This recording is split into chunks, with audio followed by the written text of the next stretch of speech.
믿음으로 구원을 얻는 것인데 그 믿음으로 구원을 얻는 과정 중에 예수님이 안 계셨다면은 내가 해야 될 일이 무엇인가? 도저히 불가능한 얘기들만 내 앞에 놓여 있는 거지요. 그걸 보여주시는 거라. 그러니까 예수님 때문에 구원 얻는 과정에서 우리가 은혜로 공짜로 받게 되는 내용을 현미경으로 들여다보면서 확인하는 거라 생각하시면 되는 거지요. 믿음으로 구원 얻는다. 근데 믿음으로 구원 얻는데 그 안에 있는 내용들이 도대체 어떤 것들이냐? 예수님의 공로와 예수님이 가신 길을 예수님 업혀서 가게 될 것인데 예수님이 안 계신다면 어떤 일을 내가 스스로 다 했어야 되는 것이냐? 그런 거죠. 자, 그래서 우리 목요일 날은 가족과 몸은 비현실, 하나님은 현실. 그리고 금요일은 무소유, 소금, 뜬금없이 소금이 들어왔죠. 참소유, 완전 소유. 그리고 오늘은 천국에서 볼 때 유망한 기대주. 이런 제목으로 말씀을 나눴지요. 자, 그래서 늘 하던 대로 이 세 개의 말씀을 우리가 함께 나누는 동안에 저는 이제 말씀을 전했으니까 들으시는 여러분들에게는 어떤 점들이 좀 인상이 깊었다든지 하는 부분이 있었는지 좀 함께 말씀을 좀 나누면 좋겠습니다. 아무나 그저 마음에 떠오르시는 대로 생각을 해주시면 크게 도움이 될 것 같습니다. 네, 이중근입니다. 예, 예. 보편적으로 우리가 예수 믿어 천국 간다 그럴 때 모두 다 또 교회에서든지 확신의 문제를 항상 다뤄왔거든요. 그걸 천국 꼭 하게 되죠. 예, 가느냐, 확신이 있느냐. 그런데 맞습니다. 예, 목사님 말씀을 통해서 확신의 문제가 아니라 천국 때문에 지금 내가 기쁨을 누리고 있느냐. 이제 그러니까 결국은 하나님 때문에 지금 내가 기쁨을 누리고 있느냐. 이게 이제 답이라는 이 말씀이 많이 와닿았습니다. 그거 참 중요한 것 같아요. 그렇죠? 분명히 주님이 말씀하셨거든요. 내가 너희에게 세상에 속하지 않은 평안을 주리라 라는 말씀을 하셨고 17장 요한복음에서 하나님께 마지막 기도를 드릴 때 영원전부터 아버지와 함께 누리던 나의 영광과 기쁨을 내가 내 제자들에게 충만하게 하려 함입니다라는 분명히 말씀을 주셨던 겁니다. 그런데 천국에 우리가 죽은 다음에 들어갈 거라는 확신은 자꾸 지금 천국 때문에 누려야 되는 기쁨의 확인을 죽음 이후의 시간으로 뒤로 미루는 겁니다. 자꾸. 그리고는 죽기 전에는 돈을 기쁨으로, 건강을 기쁨으로, 형통을 기쁨으로 대신 채택하고 분명히 지금 우리는 하늘에 계신 하나님 아버지로부터 주어지는 기쁨이 확인이 돼야 되는 사람들인데 그건 자꾸 죽은 뒤로 밀어놓으니까 천국의 문제를 그러니까 지금 이 살아있는 동안에는 자꾸 이 세상에 있는 딴 거를 갖고 기쁘려고 하고 있으니까 이거는 이제 기독교를 그 밑둥부터 썩게 하는 완전히 잘못된 우리의 어떤 신앙적 사고의 습관이다라고 볼 수가 있는 문제였습니다. 당연히 이중근님 같으신 분은 이제 목회를 하고 계시니까 맞습니다. 이런 것이 마음에 닿는 부분일 수 있죠. 또 다른 분은 어떤 부분 이런 식으로 얘기하실 수 있는 부분이 어떤 내용이 있을까요?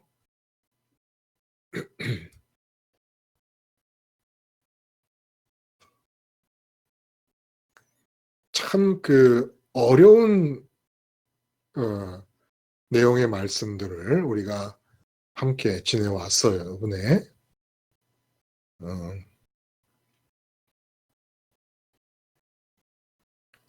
없습니까?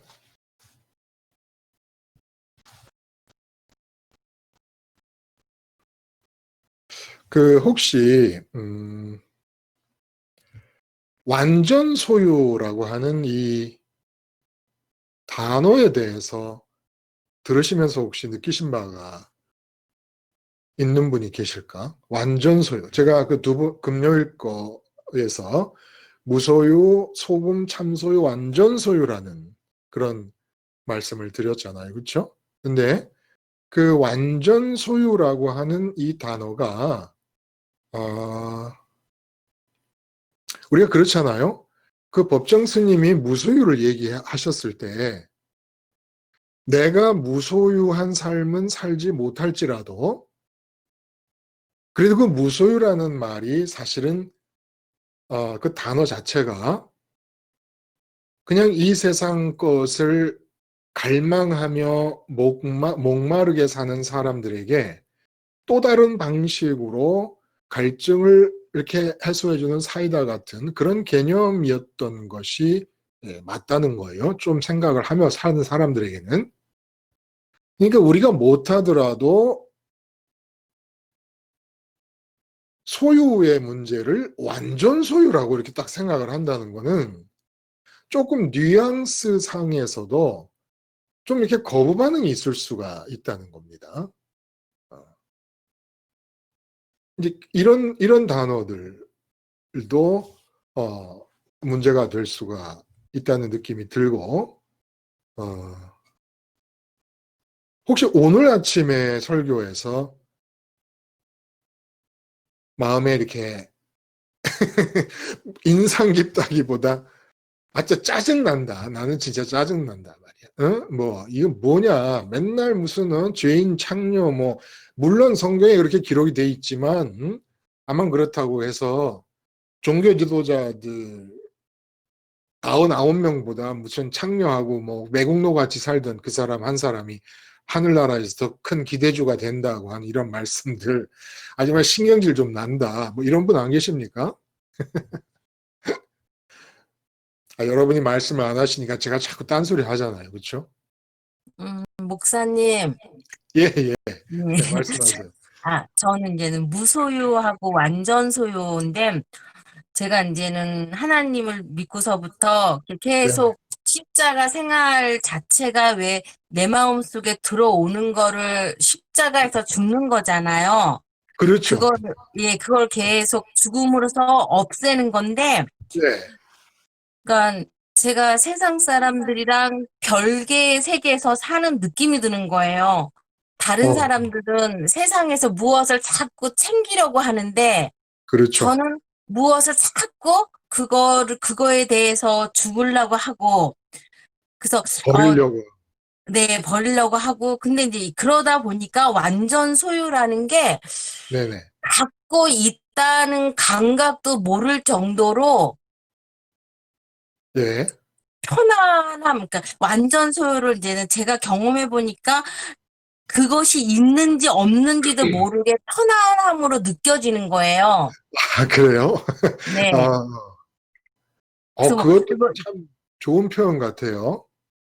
뭐 예를 들어서 그전에는 남편이 막 내 눈에 막 내 마음에 가득 찼는데 뭐 네. 어떻게 십자가 생활로 해가지고 이제는 그게 하루아침에 죽어지는 게 아니니까 계속 죽었을 거 아니에요. 거의 10년 넘게. 그렇죠. 그런데 요즘 보면 남편의 존재가 있는지 없는지 내 마음속에 사실은 그렇게 많이 차지하지 않는 게 완전 소유라는 걸 느끼게 된 거예요. 예, 예, 예.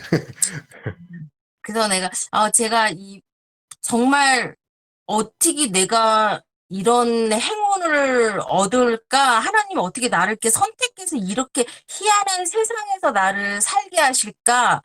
그래서 되게도 선택받은 선민으로서 되게도 행복했었던 기억이 납니다. 예. 야, 말씀을 들으시면서 그 완전 소유라는 개념이 내게 어떻게 적용되는가를 확인을 해 봤더니 이건 뭐 세상 사람들하고 너무 다른 데다가 완전 소유라는 게 전혀 내가 소유하고 있다는 느낌 자체를 가질 수 없게끔 그렇게 소유하고 있더라.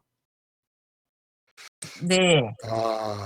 그게 또 그렇게 표현될 수 있는 게 우리가 그 사지백체 이제 이 몸속에 장기가 오장육부가 있고 다 그런데 오장육부에 고장이 안 나면 문제가 안 생기면 사실 우리 오장육부가 우리 안에 들어 있다는 것도 모르는 채로 우리 몸에 오장육부를 담고 살잖아요. 그렇죠? 그러니까 김순희님의 표현이 완전 소유를 그 표현하시는 또 다른 아주 좋은 그런 표현 같아요. 감사합니다.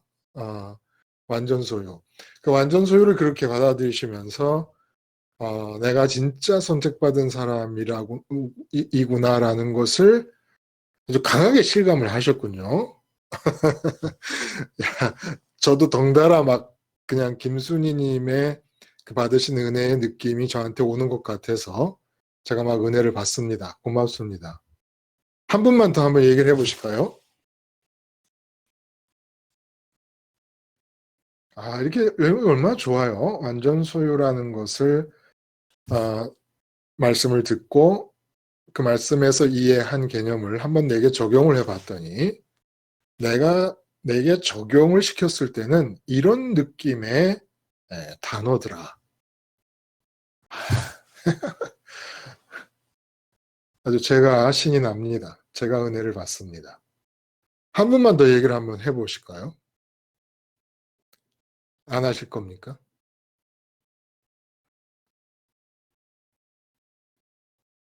궁금해서 그래요. 우리 모두가 어떻게 말씀이 받아들여졌고 해석되고 있고 은혜의 재창출이 일어나고 있는가?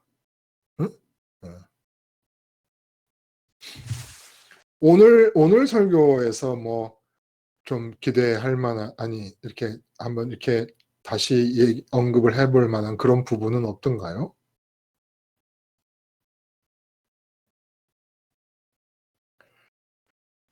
한 가지 제가 질문을 한번 그러면 하면서 시작을 해봅니다. 가족과 몸은 비현실, 하나님은 현실. 이제 부모, 처자, 형제, 자매, 목숨까지도 미워하라는 말씀에서 미워한다는 것은 가족관계는 절교한다는 거였다는 거예요. 그 의미가 헬라 의미가 이제 그 말씀과 무소유, 참소유, 완전소유 여기서는 모든 소유를 버려야 된다라는 그 말씀을 하셨고 오늘 본문에 잃어버린 한 마리 양과 잃어버리지 않고 있는 99마리 양에 관한 얘기를 했습니다. 이 세 개의 설교를 하나로 엮는 주제, 하나로 엮는 개념 하나를 딱 고른다면 어떤 게 있을까요? 이 세 개의 설교를 하나로 묶는, 한 다발로 묶는 그 줄이 될 만한 그런 키워드. 그게 뭐가 될까요? 조금 아까 얘기한 거예요. 같이. 소유. 그러니까 첫 번째 목요일도 금요일도 오늘 주일도 나를 따르는 자는 자기 모든 소유를 버리지 않으면 능히 따르지 못할 것이다. 라고 할 때 그 소유라고 하는 개념이 이 세 개의 설교를 하나로 묶습니다. 잃은 양, 한 마리 잃은 양의 비유도 이 소유 개념을 통해서만 제대로 이해가 될 수 있는 비유들라는 거예요. 바로 앞에 이제 나오지 않습니까? 그리고 이어서 누가가 예수님의 그 말씀에 배치를 그렇게 시키는 거예요. 물론 예수님의 영이신 성령의 감동을 통해서 그러니까 예수님이 말씀하시는 것과 똑같은 거죠. 근데 그 순서가 그렇게 이어져 내려가는 거라는 겁니다.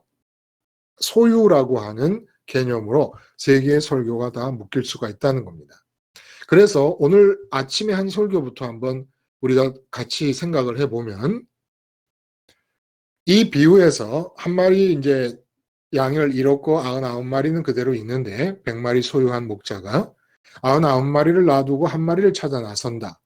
근데 이제 이런 얘기가 가능했던 것은 사실은 뭐 99마리를 봐줄 수 있는 다른 목자가 있어요.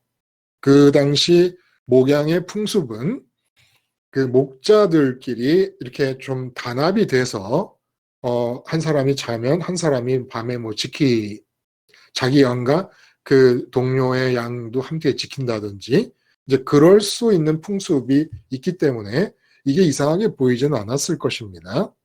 99마리를 놔두고 간다는 게.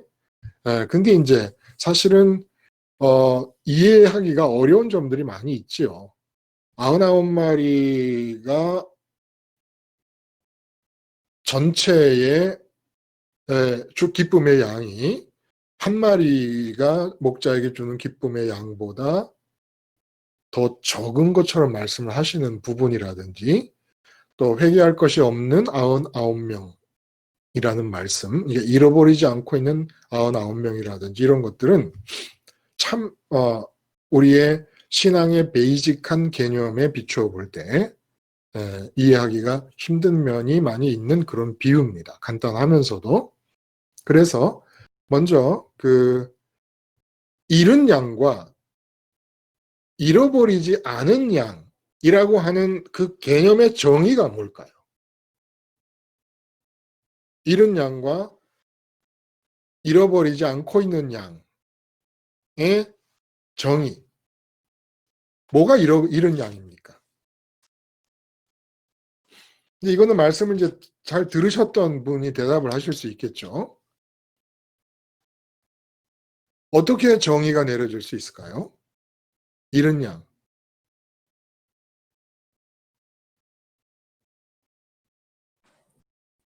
네, 목사님. 네네. 예, 샤론님. 고맙습니다.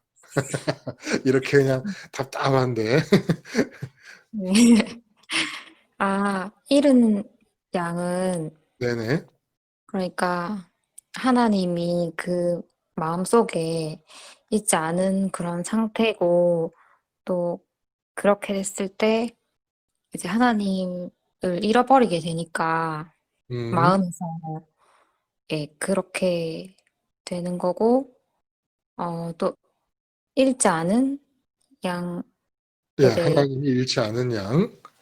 예, 잃지 않은 양은, 이 정말 하나님 한 분만을 소유하고 있는 마음에 하나님 한 분만 소원하고 있는 그런 상태에 있는 그런 양이라고. 그렇죠. 예, 예. 고마워요.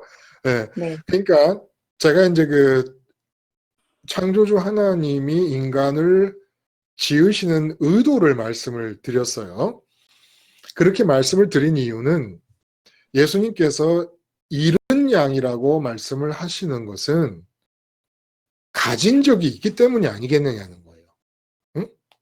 가진 적이 있으니까 잃는 거잖아요. 그러면 하나님이 인간을 가졌던 적이 있었다는데 하나님이 인간을 가졌었던 때가 어떤 상태를 말하는 것인가? 라는 겁니다. 그것은 하나님이 창조주로서 인간을 만드시려고 아담을 지으실 때 아담 안에 예수님이 재림할 때까지 태어날 모든 인간들이 다 들어있지 않았겠습니까? 근데 이제 그 아담과 아담 속에서 태어나게 될 인간을 지으시려는 그 창조주 하나님의 의도 속에서 하나님 마음에 있는 거죠. 하나님이 인간을 가지고 있는 거 아닙니까? 그 의도 속에서 인간을 지으실 때 인간이라는 존재만큼은 다른 모든 피조물과 다르게 하나님 자신, 창조주 자신과 예수님과 성령님이 일체이시듯이 그렇게 하나님, 창조주 하나님을 안으로 받아들여 가질 수 있게끔 인간을 디자인하셨다는 거예요. 인간을 그렇게 창조주니까 이건 내 거 아닙니까? 창조주이시니까. 내 거인 인간을 하나님이 들어가서 채워질 수 있는 공백을 가진 인간으로 만드셨다는 거죠. 그러니까 잃지 않은 양인 상태는 샤론 씨 말씀하신 대로 그 의도대로 창조주의 의도대로 그 마음의 공백에 하나님만을 가득히 채우고 있는 그 인간의 모습이 하나님이 인간을 잃지 않고 있는 상태라면 그 공백의 마음에 이것저것 육체로 만나는 이 세상 것들이 담겨지게 된 상태가 하나님이 들어갈 수 없게 돼버렸으니까 이름이 거룩히 여김을 받으시오며, 거룩히 여김을 받는다는 건 하나님의 이름이 가리키는 그 하나님의 존재만이 내게 채워짐이 되시고 만족이 되게 해주시고 충만이 되게 해주시고 이런 뜻 아닙니까? 그러니까 거룩하신 하나님이 다른 것이 들어와서 내 마음에 오염이 된 상태에서는 들어오실 수 없는 상태니까 인간을 잃어버린 상태가 되었다는 겁니다. 이 점을 우리가 유의해야 이 비유가 이제 좀 본격적으로 풀리기 시작을 한다는 것이죠. 그래서 이 하나님이 잃으신 양과 잃지 않은 양은 하나님이 가지셨던 적이 있다.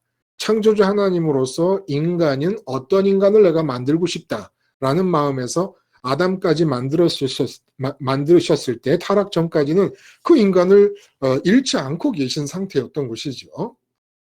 자, 그러면 본 비유에서 아주 쉽게 접근을 합시다. 잃은 양은 누구를 가리키는 것이며 잃어버리지 않은 99마리의 양은 누구를 가리키는 것입니까? 구체적으로. 비유에서 탄답형인데 말씀 한번 해보시죠. 오늘 본문 비유에서는 잃어버린 양들은 이때 이스라엘 나라 이때에 네, 그러니까 비류들이라고 볼 수 있는 세리 창기 죄인들, 예, 그러니까 하나님께로 돌아올 수 있는 가능성이 오히려 열려 있는 이들이 잃어버린 양이고, 네, 또 이제 여기 99마리 양은 오늘 본문에서는 바리새인들, 또 율법 교사들 이런 사람들로 비유하신 것 같은데요. 그렇죠. 근데 이제 이종구님, 이제 세리와 죄인이 이런 양인데, 그 세리와 죄인들이라는 사람들은 실제로 이스라엘 사회 안에서 머물고 있었는데, 그 이스라엘 사회라는 여호와 신앙이 특징적인 그 사회 안에서 이 사람들은 하나님 관계가 어떤 사람들이었습니까? 오히려 이들은 바리새인들처럼 이 사회에서 기득권이나 인정받고 사회에서 뭔가를 많이 소유하고 얻기를 원하는 게 아니라 이때 당시 이 죄인들, 바리새인들, 세리들은 선민의식, 그러니까 선민으로 받아들여지지 않는 선민이라는 데 죄된, 그래서 이들의 마음은 항상 선민으로 인정받기를 원하고 갈망했던 사람들이 아닌가. 맞아요. 보여져요. 그러니까 아예 자기들도 그렇고 이스라엘 사회의 다른 사람들도 그렇고 정식 선민으로 살고 있는 사람들도 그렇고 자기는 하나님과의 관계가 아예 불가능하다고 자타가 공인하는 그런 사람들이었단 말입니다. 그렇죠? 예. 실제로 여호와 예. 하나님과의 관계가 아예 불가능한 존재들이라고 자타가 공인하는 사람들이었고, 그럼 반면에 이중구님, 이 99사람은 하나님과의 관계를 맺음에 있어서 어떤 인정을 받고 있었던 사람들입니까? 이들은 항상 자기네들은 선택받은 백성이고 아브라함의 후손이고 이들은 하나님께 복을 받았다라고 자칭 죄가 없는 의인들이라고 또 선민의 핵심이라고 항상 여겼던 사람들이. 그렇죠. 자기들만 그렇게 자기들을 생각한 게 아니라 이스라엘 사회 전체가 외부에서도 세리 죄인들도 그렇게 인정을 해줬던 거죠. 심지어는 세리 죄인들조차도 예. 바리새인들에 대해서는 그렇게 인정을 했던 사람들이란 말입니다. 예. 근데 사실 비유의 내용은 제가 그 사진이라고 말씀을 드렸는데 그 여타에 관계된 것으로 생각을 자꾸 넓혀가지 마시고 99마리를 놔두고 9마리에 대해서 등지고 잃어버린 한 마리 양을 향해 가고 있는 목자의 그 광경, 그것을 사진으로 딱 찍은 그 사진의 모습을 비유로 받아들인다면 결국 목자는 하나님의 마음을 의미하는 것인데 그 하나님의 마음이 지금 우리가 논리대로 이야기가 전개된 그 결과를 그대로 받아들이면 바리새인과 서기관들은 그 사회에서 인정받는 종교 지도자들인데 하나님은 그들 99명에 대하여 등을 돌리고 한 명에 해당하는 그 세리와 창녀와 다른 여타의 죄인들을 향해서 마음의 모든 관심을 다 쏟고 있다라는 얘기가 된다는 거예요. 이 비유의 내용이. 네, 그런 거죠. 이거 참 거북하지 않습니까? 사실 뭐 저도 조금은 지도자 아닐까요? 그런데 지금 말씀하신 예를 들어 여러분 마음속에 이름을 거명하지 맙시다. 여러분 마음속에 지금 현재 대한민국에서 많은 사람들과 더불어 훌륭한 목사님이라고 생각하는 사람이 있다고 합시다. 여러분 마음에 한 사람씩 꼽아보세요. 그런 목사님 있을 거 아닙니까? 그런 분이. 그러면 바리새인들은 우리는 선입관을 갖고 있어요. 이 사람들은 예수님과 대적한 자들이고 위선자들이다. 이런 선입관을 갖고 있다는 거예요. 근데 그 당대로 들어가 보면 타임머신을 타고 2000년 전 이스라엘 사회를 들어가 보면 우리가 지금 최고로 존경하는 많은 무리들이 인정하는 교계의 지도자들이 바로 그 바리새인의 위치에 있었고 그 당시 사람들도 우리와 똑같이 우리 시대의 훌륭한 목사님들을 존경하는 것처럼 그들도 똑같이 바리새인들에 대해 존경을 하고 있었던 상황이었다는 겁니다. 그렇죠. 그런데 말씀하세요. 예, 맞는 거죠. 예. 네. 저도 사실은 그 큰 교회 목사님들 막 신의 은사가 나타나고 막 병 고치면서 능력을 행하고 진짜 말씀을 정말 막 빨려들도록 그렇게 전하실 때 와, 저분들이야말로 정말로 주의 종이다. 하나님이 인정하는 종들이다. 그래서 저도 뭐 한때는 그분들을 흉내내고 거기에 도달하고 싶은 그런 상황도 많이 있었죠. 사실. 예, 그렇죠. 네. 그러니까 뭐 나쁜 뜻이 아니니까. 예, 뭐 의당 그렇게 그 교회가 그렇게 인정했고 또 성도들이 다 그렇게 인정했으니까 아니 그러니까 진짜 목회자도 맞아요. 진짜 그 바리새인 서기관들이 어떤 존재였는가를 제가 짐작할 수 있겠더라는 거예요. 왜냐하면 이름을 제가 거명해도 좋을 것은 진심이었으니까. 제가 스승들이 있습니다. 한 번도 만나지 않은 스승들. 대표적인 분이 곽선희 목사님하고 조영기 목사님이에요.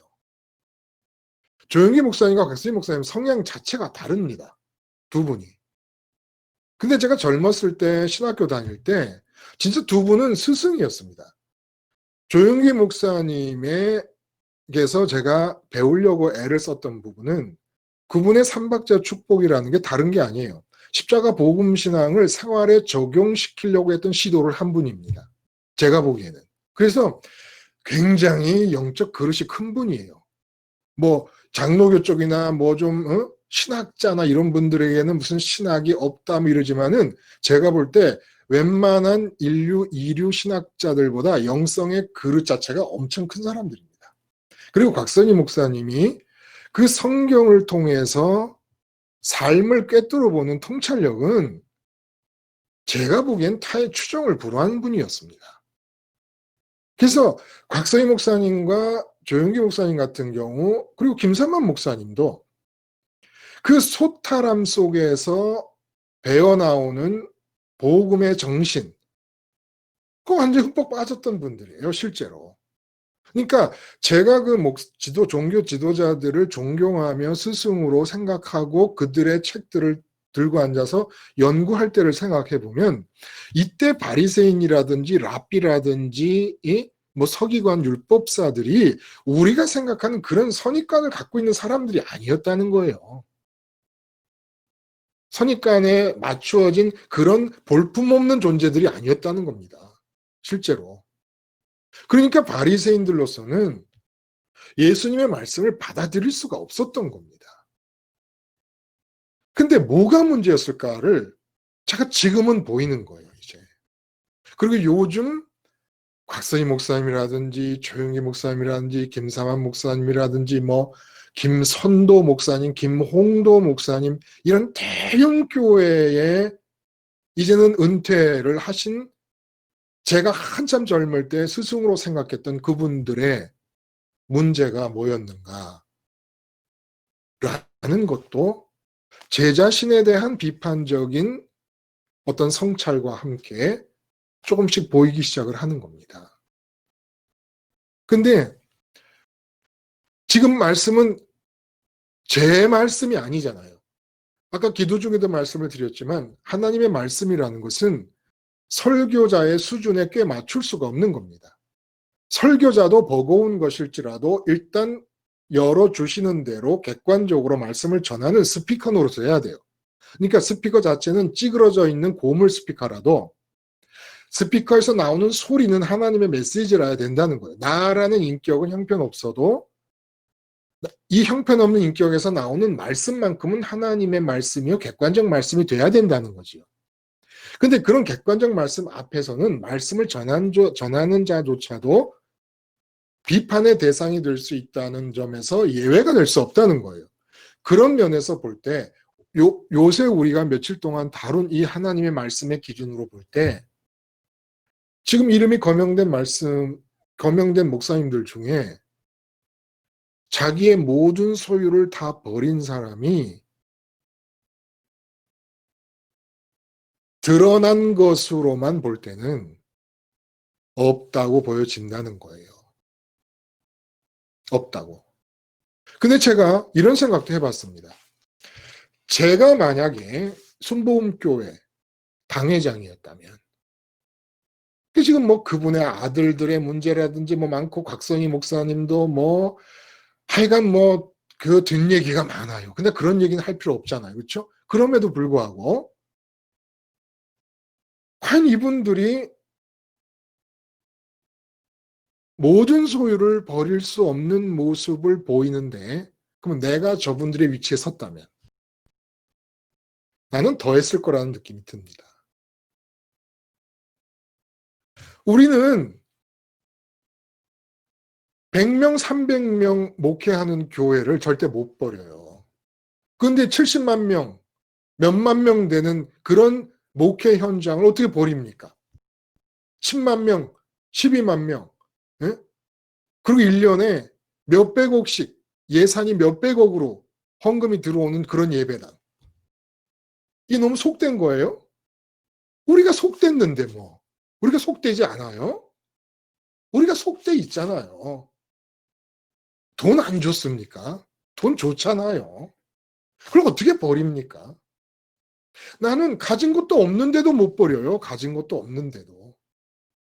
그러니까 말씀에 비추어 그분들이 큰일 났다고 생각하는 거지 내가 그분들을 비난할 자격은 없는 거죠. 그분들의 10,000분의 1도 안 되는 것도 못 버리고 있는데. 근데 그래서 예수님 말씀하시는 거예요. 나를 따라오려면 모든 소유를 다 버려라. 근데 그 소유의 개념이 아까 김순희님 말씀하신 대로 어디까지 확장이 되느냐 하면 그냥 뭐 큰 목회 현장이라든지 큰 기업이라든지 눈에 보이는 뭐 아니면 은행에 들어있는 뭐 내 계좌 돈이라든지 이런 것뿐만이 아니라 나의 안과 나의 밖을 구분해서 내 안으로 들어오는 건 다 내 소유가 된다는 겁니다. 무조건. 소원도. 심지어는 미워하는 원수도. 미움이 내 안에 있잖아요. 그럼 미움도 소유하는 거예요.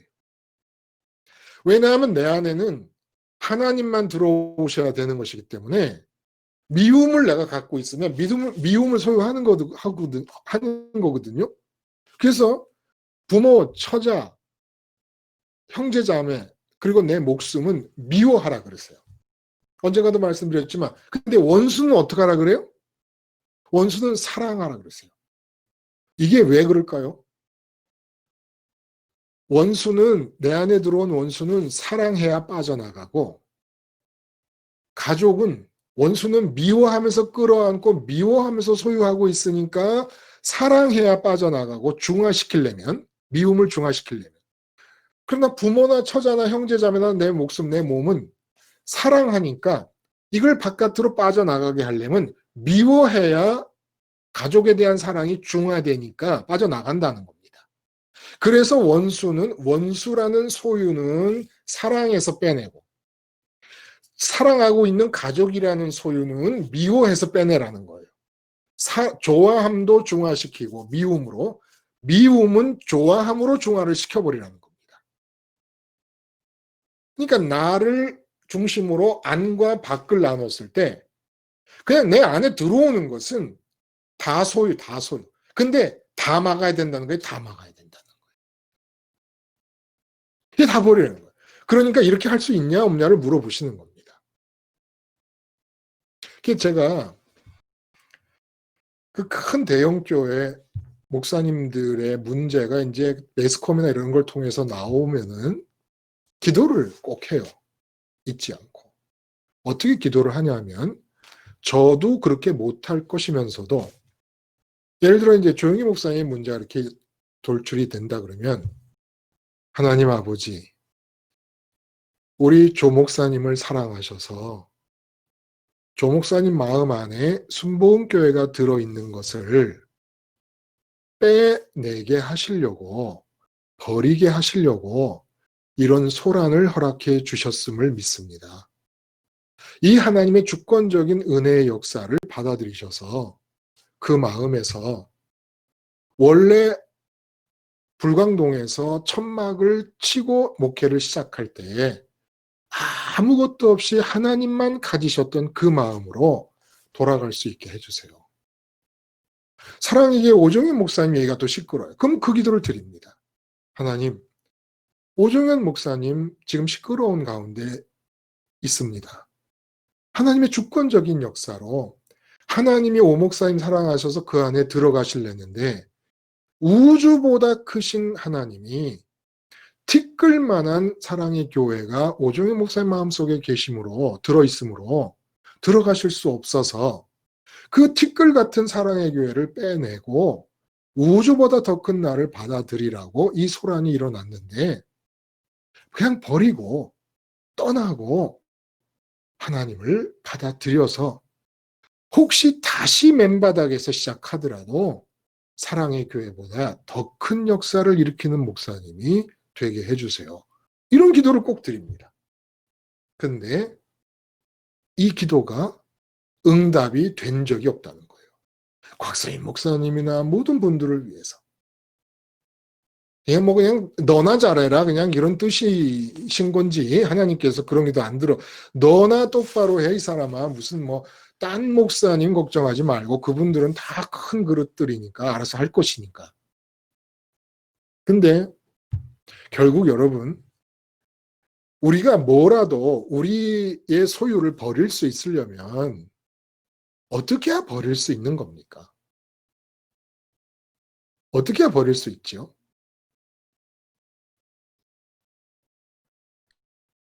하나님 본래, 네, 말씀하세요.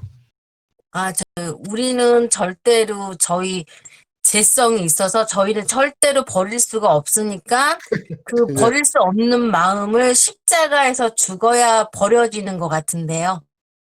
십자가에서 죽어야 버려지고 또 어떤 분들은 십자가에서 죽어지지도 않는다 그래요. 당연히 십자가 길밖에 없죠. 근데 십자가 길로 인해서 우리가 받는 은혜가 뭐냐면 김수님 하나님의 크기가 얼마나죠? 내 마음 크기죠. 우리 마음이 하나님 크기라고 하는 말이 이제 맞을 거예요.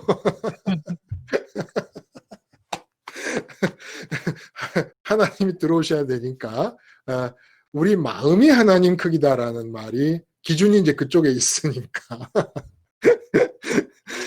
맞는 건데 하나님이 무한히 크시죠. 무한히 크세요. 그렇죠? 근데 그 하나님이 무한히 크신 가운데 우리가 그 하나님의 크기를 실감하는 정도는 그 무한한 크기대로 살아있는 동안에 다 실감하기라는 게 사실 쉽지 않아요. 그렇잖아요? 그러면 예를 들어 내가 이제 그 순복음교회 당회장이다 그러면 순복음교회의 크기보다는 더 크게 하나님을 느껴야, 하나님의 크기를 느껴야 그걸 버릴 수가 있는 겁니다.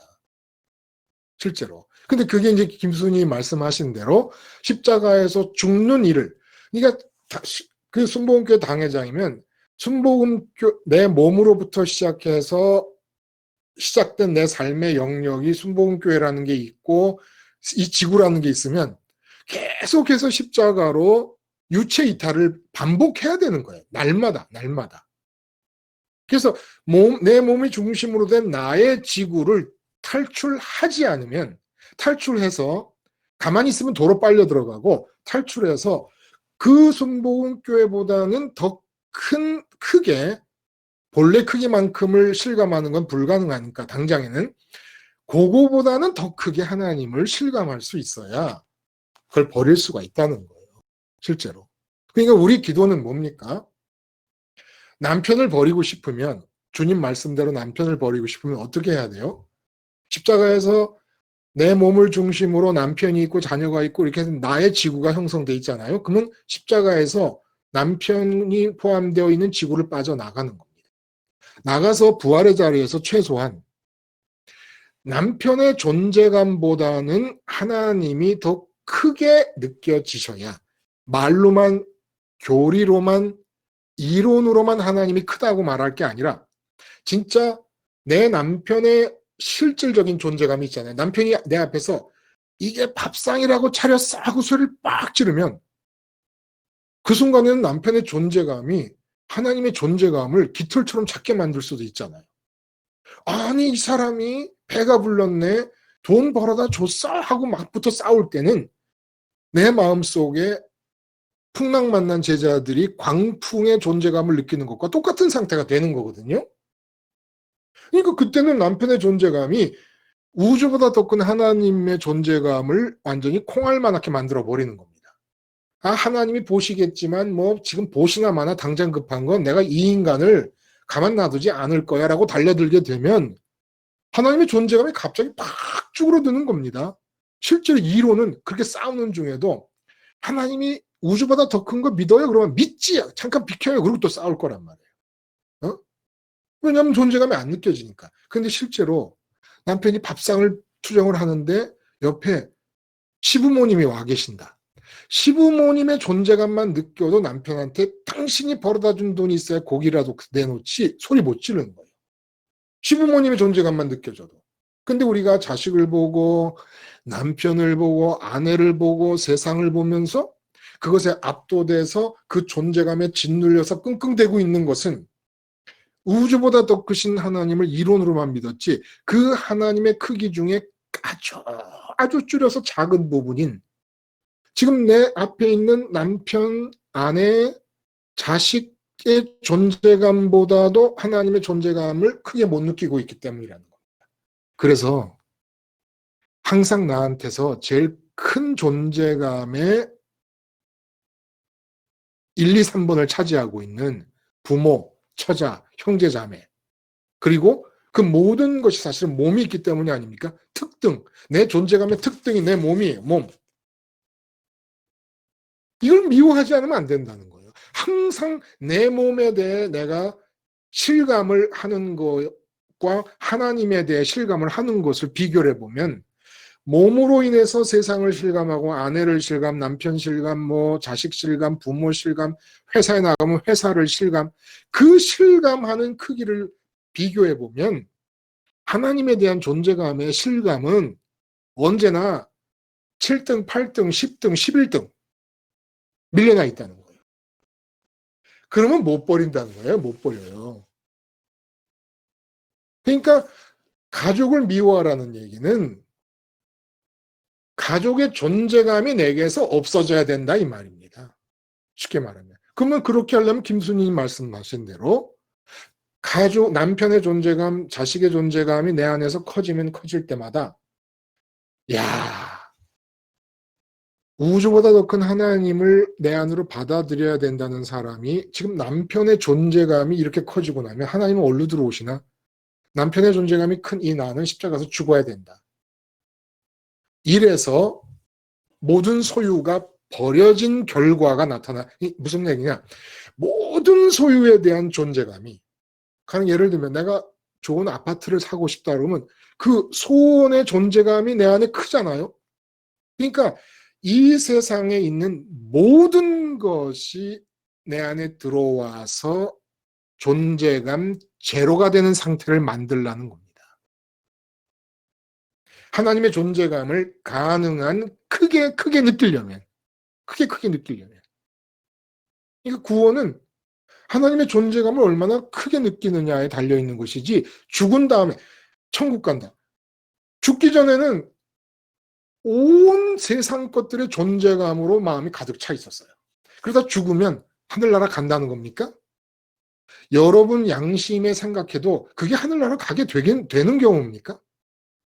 살아있는 동안에는 하나님도 지금도 살아 계시는데 눈에 보이고 귀에 들려 육체에 근거돼서 만나는 것들의 존재감만 마음에 가득한데, 그러다가 그 존재감에 깔려 살다가 죽은 다음에는 천국 가겠다는 거예요?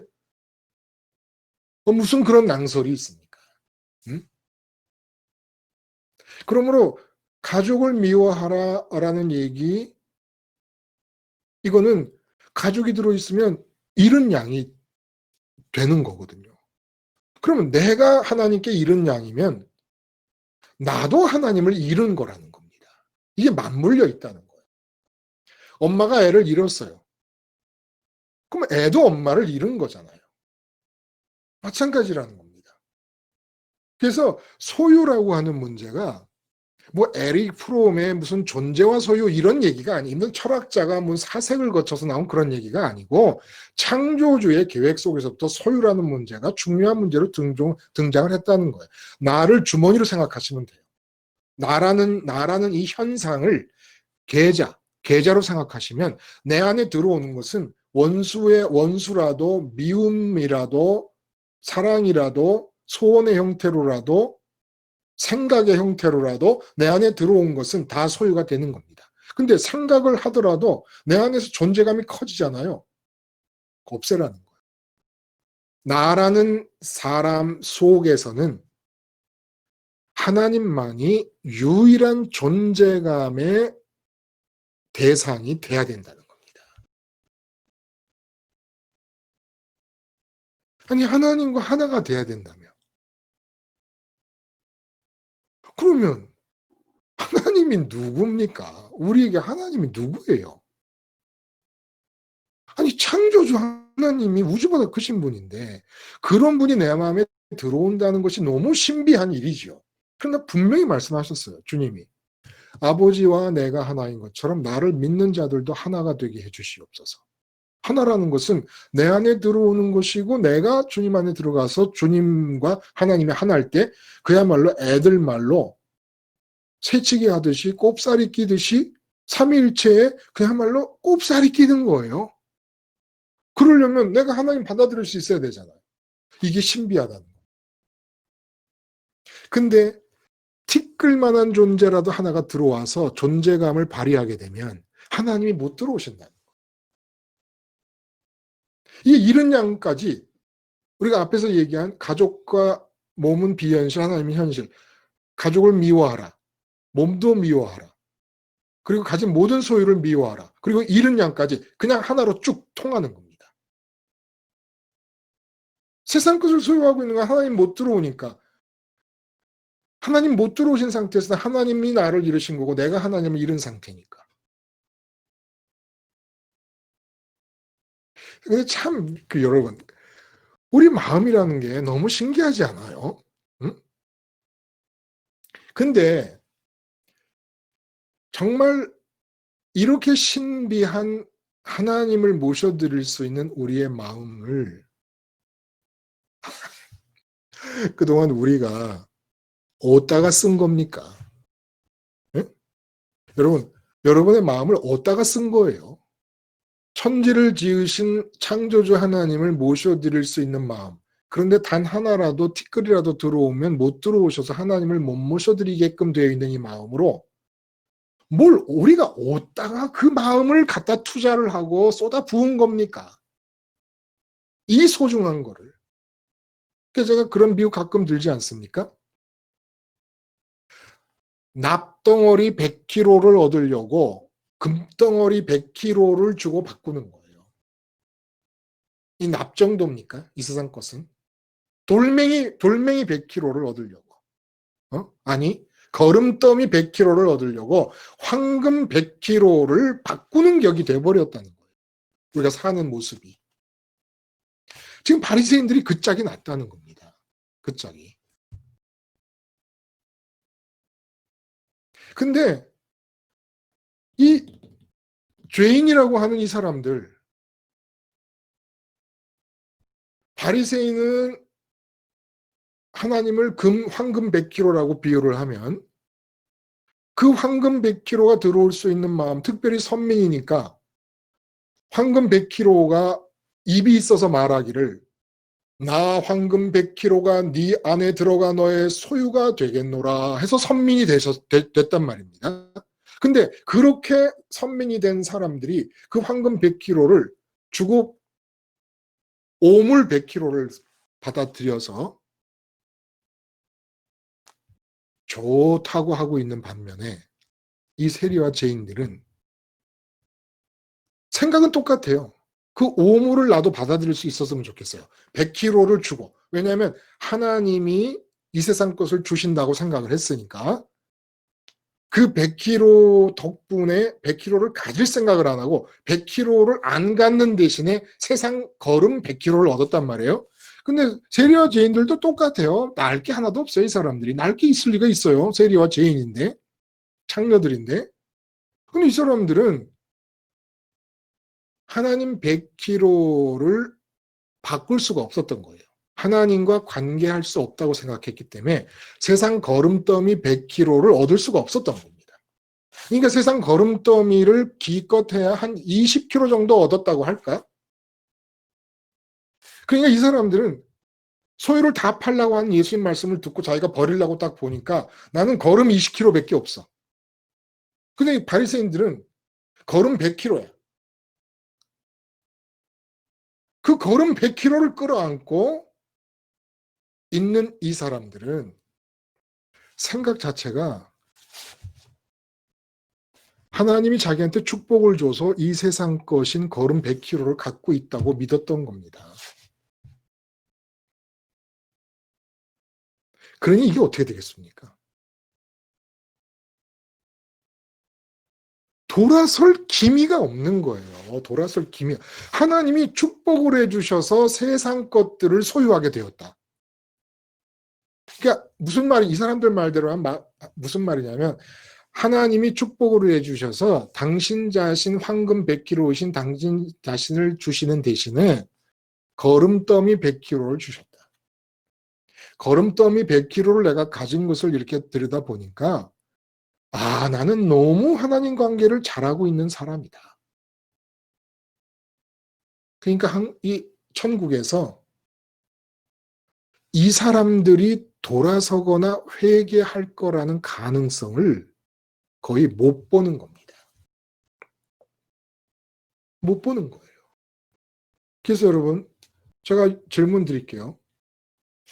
회개할 것 없는 의인, 잃어버리지 않은 99명 있습니까? 없습니까? 이 세상에. 단답이에요. 단답. 회개할 것이 없는 사람. 하나님이 잃어버리지 않은 사람. 있어요? 없어요? 없습니다. 오늘 이중구님이 그냥 다 십자가를 그야말로 지시네. 이게 또 이것도 아직도 이 습관이 이렇게 나오면 이게 십자가를 짓는 게 아니잖아요. 그렇죠? 죄송합니다. 없지요. 없지요. 아니 잃어버리지 않은 아원 9명이 어디 있어요. 아담 이후에 다 잃어버리셨는데 하나님이.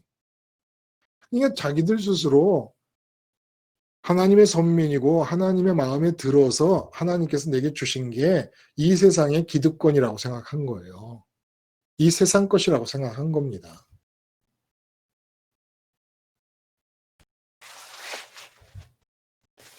아니 사람이 어리석다 어리석다. 이렇게 어리석을 수가 있어요? 응? 하나님이 황금 100kg라고 하는 사실을 모를 수가 있으며 그 황금 100kg를 갖는 대신에 이 세상에 사도 바울이 배설물이라고 해서 제가 지금 자꾸 오물이다, 뭐 거름이다 이렇게 얘기를 하는 겁니다. 배설물 100kg를 가지고 만족해하면서 내가 배설물 100kg를 가진 것을 생각해봐라.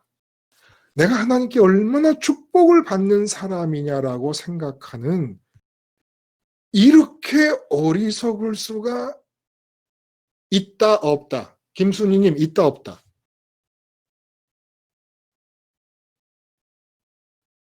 둘 중에서 네, 하나. 뭐 다시 말씀해 주세요. 바리새인처럼 어리석을 수가 사람이 있다 없다. 있어요. 있지요. 김순희 씨도 그렇게 살지 않았어요? 우리 솔직히. 그렇게 살고 요즘도 바리새인이 됐다가 얼른 돌아오는 거 있죠. 그렇지요. 예? 요즘도 그러니까 성경 신약 성경에 제일 많이 예수님 다음에 제일 많이 나온 사람들이 오히려 제자들보다 더 많이 나온 사람들이 바리새인이다라고 느낄 정도로 꼭 그런지 모르겠습니다만은 바리새인 얘기가 많이 나와요. 이 바리새인들이 이 보통 사람들이 아닌 겁니다. 예수님에게 가장 강렬하게 맞선 라이벌이었어요. 가장 사회에서 촉망받고 존경받는 사람들이었죠. 근데 이 사람들이 영적인 세계를 우리가 들여다보고 영적인 팩트를 붙잡고 나가다 보니까 와, 바보들도 이런 바보가 없구나라는 생각이 드는 거예요. 근데 김순희님 말씀하신 대로 우리가 그렇게 산 겁니다. 이 세상 것들을 소유하게 되고 더 소유하게 되면 하나님이 축복을 주신 거라고 생각을 했던 거예요. 그 내 안에는 하나님이 이미 빠져나간 상태인데. 그리고 예수님은 분명히 나를 따라오려면은 모든 소유를 다 버리라는 말씀을 하시고 이것을 하지 못할 것 같으면 믿는 걸 고려해라라는 말씀을 하셨는데 분명히 망대 짓다가 중단하는 또 전쟁하다가 참패하는 이런 비유를 드시면서 예수 믿기 시작할 때부터 모든 소유를 다 버릴 수 있을지를 잘 따져보고 나를 믿기 시작해라라는 말씀을 하시는데도 불구하고 이런 거 다 까먹고 그냥 내 좋을 대로 내 기분대로 그냥 믿느라고. 근데 여러분 제가 지금 말씀을 드리는 이 내용들이 공감이 가십니까? 하나님이 황금 100kg에 이 세상 것은 거름들이다. 근데 이 바리새인들은 거름 100kg를 끌어안고 하나님 대신에 좋다고 하고 하나님이 축복해 주셨다고 생각하고 있었고 세리나 죄인들은 그 세상 거름을 주관하시는 하나님과 관계를 맺을 수 없었기 때문에 세상 것을 정식 선민들처럼 가질 수가 없다라는 생각에 목말라 하고 있었는데 예수님이 오셔서 버리라고 하니까 얻으라라는 것이 그 사회, 이스라엘 사회가 내건 슬로건이었거든요. 하나님께 잘 보임으로써 이 세상 것을 많이 얻자. 그러려면 율법을 지켜라. 그게 슬로건이었거든요. 근데 갑자기 예수님이 오셔가지고 이 세상 것을 마음에서 깡그리 버려라, 버려라 하니까 갑자기 뭐 거의 버릴 것도 없는 상태였던 사람들이 보고 깜짝 놀란 거예요. 제가 그런 비유 드렸죠. 전부 100m 달리기를 앞을 보고 쫙 지금 목표 지점을 주시하면서 땅 소리와 함께 뛰려고 준비를 하고 있는 겁니다. 그래서 땅 뛰었어요. 그러니까 바리새인들은 쏜살같이 앞으로 뛰어나갑니다. 서기관, 율법사들 그리고 선민들 다 뛰어나갑니다. 그 창녀, 세리들, 이 죄인들은 세상 것을 얻는 경쟁에서 하나님 마음에 잘 들어서 세상 것을 얻는 경쟁에서 출발점에서 뭐 10m, 뭐 20m도 채 못 가고 있었어요. 다른 사람들은 뭐 80m, 100m 다 가고 있습니다. 근데 예수님이 나타나셔가지고 뒤로 돌아 그래 버린 겁니다. 그냥 갑자기 뒤로 돌아보니까 바리새인들은 저만큼 가 있어요. 지쳐서 돌아올 수도 없어. 근데 이 세리하고 창녀들은 세상 것을 얻는 경쟁에서 아니 내가 뭐 5m도 못 뛰고 10m도 못 뛰고 있었거든. 근데 예수님이 오셔가지고 뒤로 돌아. 세상 것은 얻는 것이 아니라 버리는 것이다. 하나님 나라에서 하나님을 가지려면 세상 것을 버려라. 그러니까 획 돌았는데 그냥 그 자리에서 넓이뛰기 하면 돼. 넓이뛰기 하면. 지금 이 얘기를 말씀하시는 겁니다. 이 얘기를. 그러니까 천사들이 볼 때는 바리새인과 율법사와 서기관들이 막 뛰어나가니까 넘어져라, 자빠져라, 엎어져라. 그래서 우리가 인생에서 엎어지고 자빠지고 깨졌던 거예요. 많이 가면 안 되겠으니까. 세상 것을 얻는 경쟁에서 쭉쭉 뻗어나가면 안 되겠으니까 천사들이 하도 통성기도를 해야 되니까 천국에서 아이고 하나님 태승철이 저렇게 쭉쭉 뻗어나가다가는 큰일 납니다. 제발 좀 꼬꾸라지게 해주세요. 꼬꾸라지게 해주세요. 이중구님, 하나님 이중구님 저렇게 쭉쭉 나가다 큰일 납니다. 김순희님 쭉쭉 나가다가 큰일 나겠습니다. 우리 샤론님 젊은 나이지만 그냥 30년 사는 세월 저렇게 쭉쭉 나가면 큰일 나니까 제발 좀 꼬꾸라지게 해주세요. 꼬꾸라지게 해주세요. 세상 것 얻는 경쟁에서 더 못 얻게 해주세요. 못 얻게 해주세요. 그랬네. 그래서 우리가 지금 이 꼴인 겁니다. 근데 예수님이 뭐라 그러세요? 세상 것을 버리는 경쟁이 이제부터 시작이다. 아, 이거 뭐 조영기 목사님은 불쌍해요. 너무 많이 앞섰어. 곽성희 목사님도 너무 딱해. 그분의 자제들도 그렇고 이재용 씨도 그렇고 뭐 얼마나 많은 우리가 그동안 위대하다고 존경했던 사람들이 갑자기 예수님이 이 땅에 오셔가지고 뒤로 돌아. 이제부터는 세상 소유를 버리는 경쟁이다 해버리니까 워렌 버핏이 돌아오겠습니까? 빌 게이츠가 돌아올 수가 있겠습니까? 우린 뭐야 이건데. 아니 뭐 돌아오는 거가 문제가 안 돼요. 돌아오는 거가 하나도. 그래서 우리의 삶이 그동안 그렇게 아버지께 기도하고 간구하고 눈물로 호소해도 아버지 마음도 찢어지지요. 여러분께 들어드릴 수가 없어요. 들어드릴 수가 없어. 예수님이 여신 대회는 세상 것을 버리는 대회인데 우리는 바리새인처럼 하나님을 잘 믿어서 세상 걸 받겠다는 경주에 뛰어들어 달리고 있으니까 그대로 놔두면 어떻게 되겠어요? 그대로 놔두면 그래서 지금까지 여러분들이 잘 달렸다면 쏜살같이 바리새인처럼 잘 달려서 기득권층이 되고 엘리트가 되고 잘 나갔다면 어떻게 될 뻔했느냐고. 버릴 수 있겠어요? 99명에 속하는 거죠. 99명에. 자, 그래서 질문 하나 들어갑니다. 한 마리 잃은 양과 99마리. 이게 지금 다 선민사회에 있는 사람들이에요. 하나님을 아는 사람들이라는 겁니다. 하나님을 아는 사람들의 사회 속에서 이디 하나님 아는 이 선민사회의 특징은 여호와 하나님 신앙이에요. 여호와 하나님은 배타적이고 절대적인 신이십니다. 유일한 신이세요. 절대자요, 배타적인 유일한 신이세요.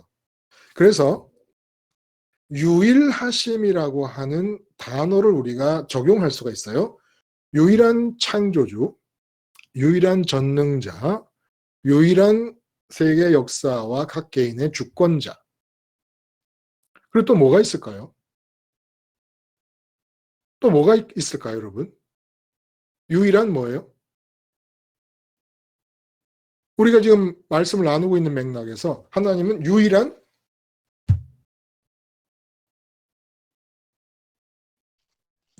기쁨과 만족이 되신 분. 기쁨과 만족이다. 그리고 제가 100kg 황금이라고 비유를 했잖아요. 유일한 보물이시다.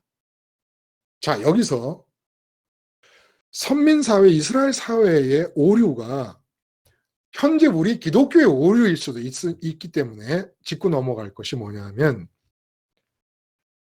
유일한 자를 붙인 하나님의 속성에 대해서, 하나님의 신분과 위치에 대해서 어느 한 군데에서 구멍이 나버린 겁니다. 선민신앙. 그 어느 한 군데에서 구멍이 나버리면 전체가 다 틀어지기 시작하는 거예요. 근데 바리새인들이 유일한 전능자 믿었습니다. 유일한 창조주 믿었고 유일한 주권자 믿었어요. 그러니까 하나님한테 잘 보여야 세상 일을 잘 된다고 했던 거죠. 그런데 유일한 보물, 유일한 소유, 유일한 기쁨, 만족, 이 유일한 소유라고 하는 이 점을 놓쳐버리면 아무리 하나님을 유일한 창조주요, 유일한 전능자요, 유일한 주권자요, 모든 신학과 교리가 다 맞는 얘기만 하고 있어도 하나님이 유일한 나의 보물이고 유일한 나의 소유라고 하는 이 유일하심의 속성을 놓쳐버리면 그 신학체계 전체가 다 뒤틀려버리기 시작하는 겁니다. 그거를 놓쳐버리면 한 사람의 신앙체계 자체가 뒤틀려버리고 왜곡돼버리고 이교도의 신앙이 돼버리는 겁니다. 하나님이 나의 유일한 보물이요, 내 마음을 채울 수 있는 유일한 소유, 유일한 소유라는 거예요. 그분만 가져야 된다는 거예요. 다른 걸 가지면 안 된다는 거예요. 다른 걸 가지면 망하는 겁니다. 가지면 가질수록 망하는 것이고 가지면 가질수록 하늘에서는 기대를 안 하는 사람이 돼요. 돌아올 기회, 회개할 기대를 안 하는 대상이 돼버리는 겁니다. 이렇게 하나님이 유일한 소유라고 하는 이 생각을 누락시켜버리면 열심이면 열심일수록 그릇되는 거예요. 방향이 잘못된 기차가 열심히 달리면 달릴수록 멀리 떨어져 빗나가는 것처럼 유일한 소유, 나라는 현상, 안과 밖, 나라는 주머니에 안과 밖을 나눴을 때 내 안으로 들어올 수 있는 유일한 대상이 하나님이라는 사실을 놓쳐버리면 아무것도 안 된다는 거예요. 그래서 하나님이 유일한 대상으로서 유일하게 하나님만 들어오게 하시려고 일어난 사건이 김순우님 뭐예요? 십자가 사건. 십자가 사건이죠. 네. 네. 십자가 사건의 의미가 자꾸 이렇게 입체적으로 우리에게 와 닿는 거예요. 김수님 그렇잖아요. 그렇죠? 또 새롭지 않습니까? 네. 다 아는 것 같은 얘기를 반복하고 있음에도 불구하고 야, 그러면 그냥 우리가 그동안 살았던 거는 김수님 어때요? 산 게 아니잖아요. 사람이 산 게 아니야. 네, 그냥 뭐라고 그냥 얘기할까요? 우리가 어떻게 그동안 산 거. 살아왔는지도 잘 모르겠어요. 그러니까 사람으로 하나님이 디자인하신 사람으로 산 게 아니라 그냥 죄를 지었어요. 죄를 발생시켰던 거지 산 게 아닌 거예요. 산 게 아닌 거예요. 실제로. 그러니까 아내를 마음에 담고 여보 사랑해 하는 동안에 하나님을 소유하지 못하고 아내를 소유하면서 죄를 짓고 나도 당신을 사랑해. 이게 참 얼마나 큰 죄악들인지 모르고 그냥 이러고 살았던 거예요. 이스라엘 사회, 선민 사회가 망하는 길이 무슨 길이다? 하나님이 유일한 소유라는 사실을 놓쳐버리면 어떤 심오한 철학적 신앙과 생각도, 철학적이라는 것은 깊이 사고할 수 있는 신학과 신앙에 대해 이론도 다 거짓말입니다. 다 거짓말입니다. 하나님이 유일한 소유라는 걸 모르는 사람의 머릿속에서 나오는 사상이 진리일 수가 없습니다. 진리일 수가 없습니다. 그거는 하나님이 유일한 소유인 것을 몰라서 세상 것을 버리기에 주저함이 없는 사람이 아닌 다음에는 세상 것을 끌어안고 있으면서 하나님이 전능자다, 하나님이 유일하신 창조주다, 유일한 주권자다라고 얘기하잖아요. 이건 다 뭐다? 이건 다 뭐다, 김순희님? 하나님이 유일한 소유라는 것을 실제로 삶에서 보이지 않으면서 그래서 하나님만 소유하기에 다 버릴 수 있는 준비가 안 돼 있으면서 하나님이 유일하신 하나님이다, 전능자 하나님이다, 창조자 다 맞는 소리 하는 건 이게 다 뭐다? 죄요. 죄고 사기고 하늘 장사고 하나님 장사하는 겁니다. 하나님 장사하는 거예요. 이 세상 것을 얻기 위해 그 봉이 김섬달이 대동강 물을 팔아먹는 것처럼 하나님을 팔아먹는 것입니다. 팔아먹는 거예요. 제가 목회할 때 교인이 한 사람이라도 더 와서 자리를 채웠으면 좋겠다. 그러면 기쁨이 된다. 그래서 전도왕 권사님이 최고로 훌륭해 보여. 영혼을 생각한 게 아니에요. 교회 빈 자리를, 예배당 빈 자리를 채워주니까 그게 기특해가지고 전도왕 권사님이 제일 그냥 특등이야, 특등. 그래서 부목사님들이 3만 원짜리 선물을 하자 그러면 아니야, 5만 원짜리 선물을 해드려야 돼. 그런 심정으로 목회라는 걸 했다는 거예요. 하나님 장사했더라는 거예요. 하나님 장사.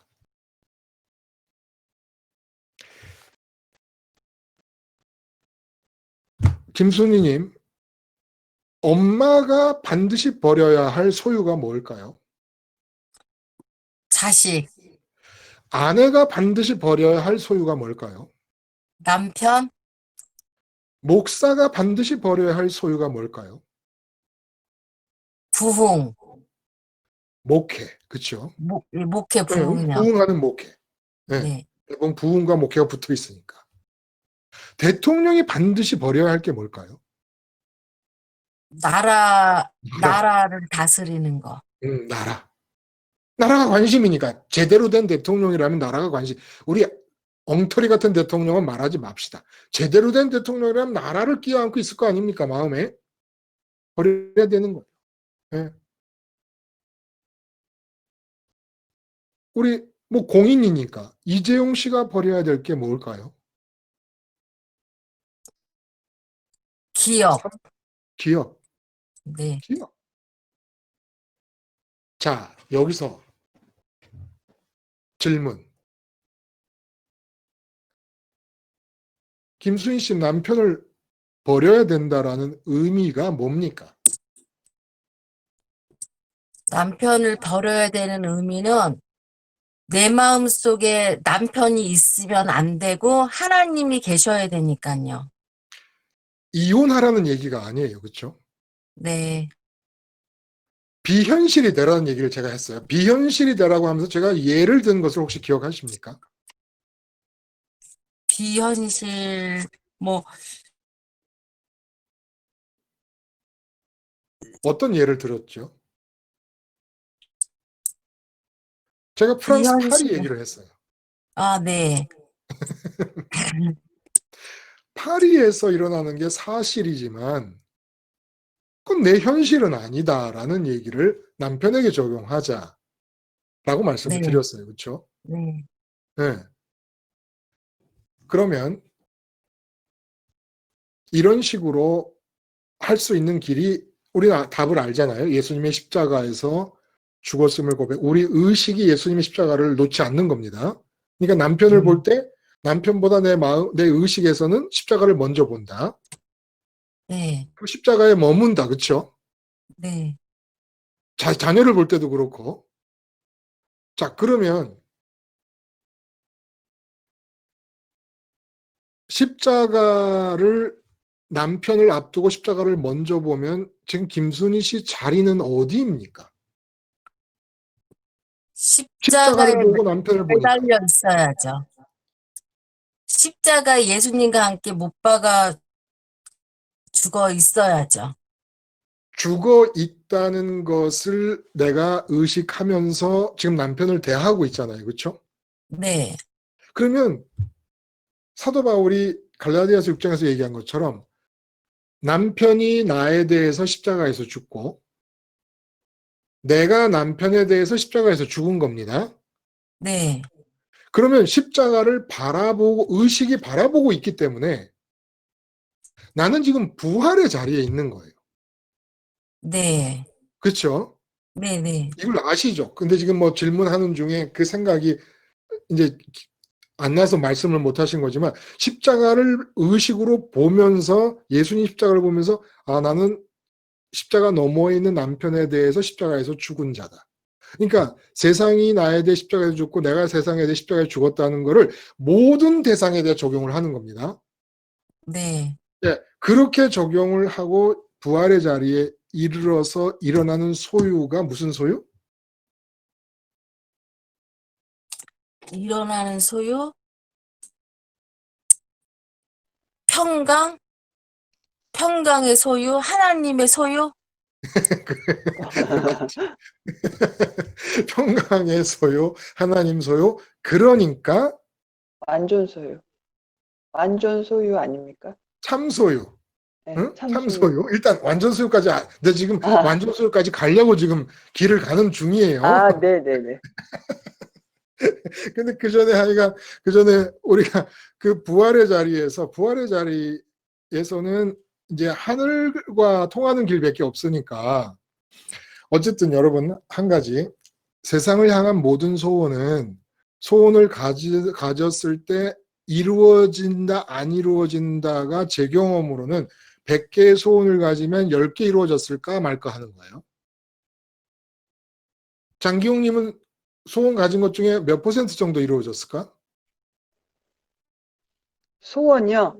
예, 이 세상을 향해서 십자가 관계없이 소원을 발동시켜 봤는데 이루어진 거와 안 이루어진 거의 퍼센티지.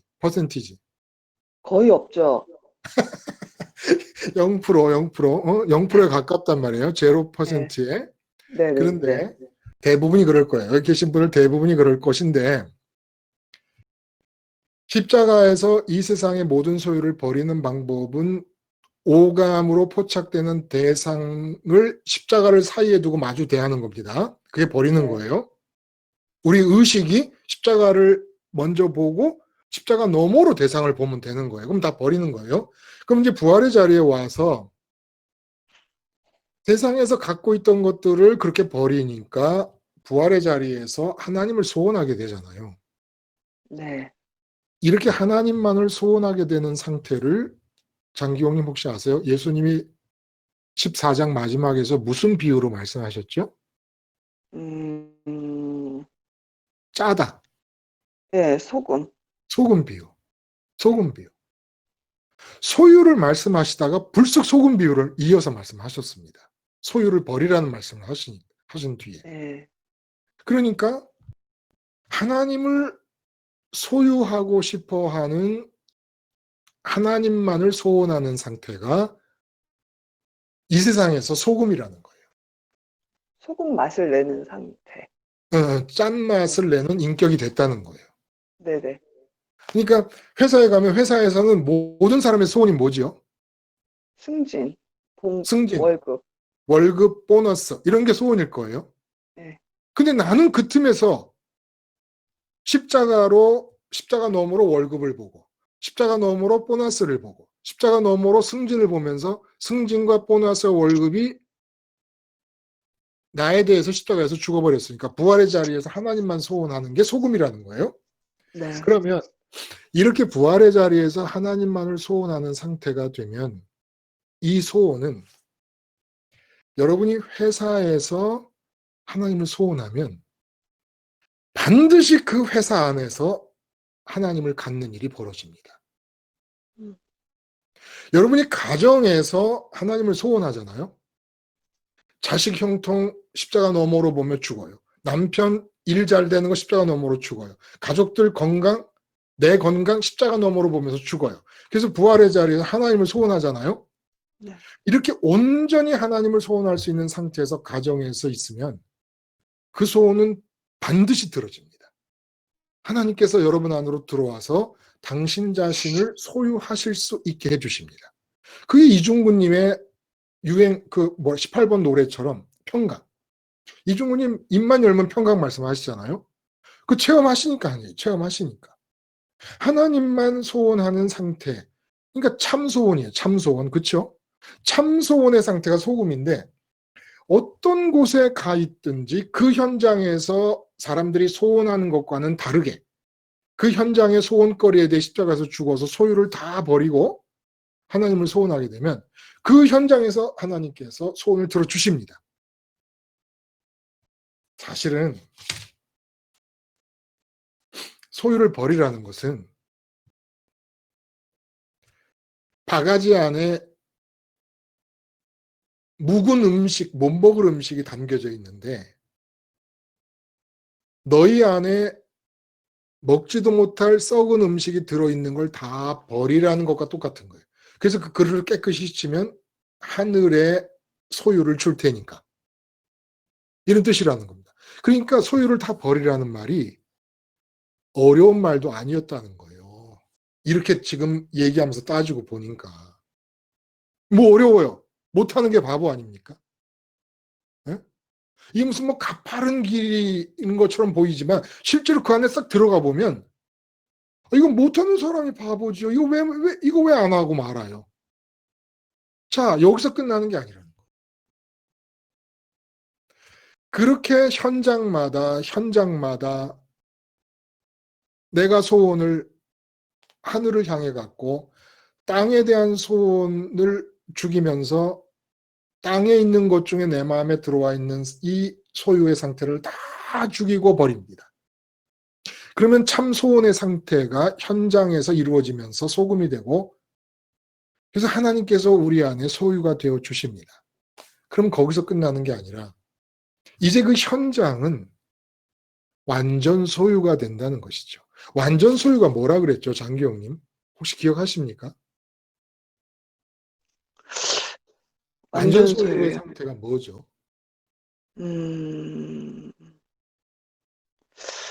완전 소유. 어떤 것이 완전 소유다?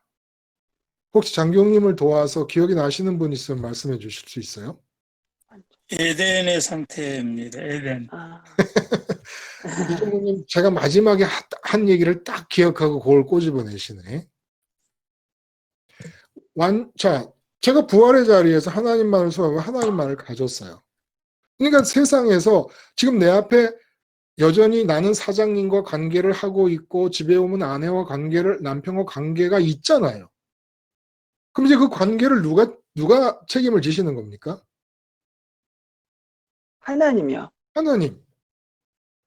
내가 죽어서 빠져나온 내 마음에 담고 있던 걸 다 빼내니까 세상에 하나도 안 들어와 있어.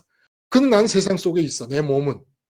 내 몸이 세상 속에 있다는 것은 세상 속에서 내 몸이 관계의 가지를 뻗고 있다는 거잖아요. 아직도. 그렇죠, 장기영님? 네네. 그럼 거긴 누가 살 거야, 이제? 그 세상은. 하나님의 주권과 통치가 살죠. 하나님의 주권과 통치가 사는 거죠. 하나님의 주권과 통치가 사는데 장기용님이 완전 소유하는 거라는 거예요. 왜 그럴까? 왜 하나님의 주권과 통치가 이루어가는 내 삶에 대해서 내가 왜 완전 소유가 되는 거, 내가 왜 완전 소유를 하는 것이냐? 왜 내가 완전 소유를 해요? 하나님의 주권과 통치가 이끌어 가시는데.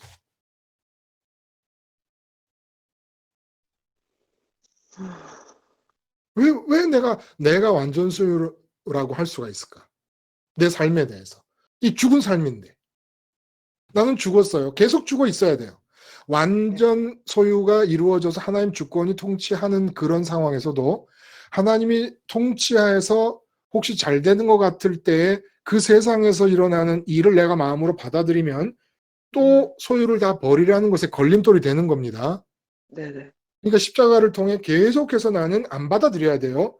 하나님이 내 이 몸으로 이루어진 삶의 영역에서 멋진 일을 이루시면 이룰수록 안 받아들여야 돼요.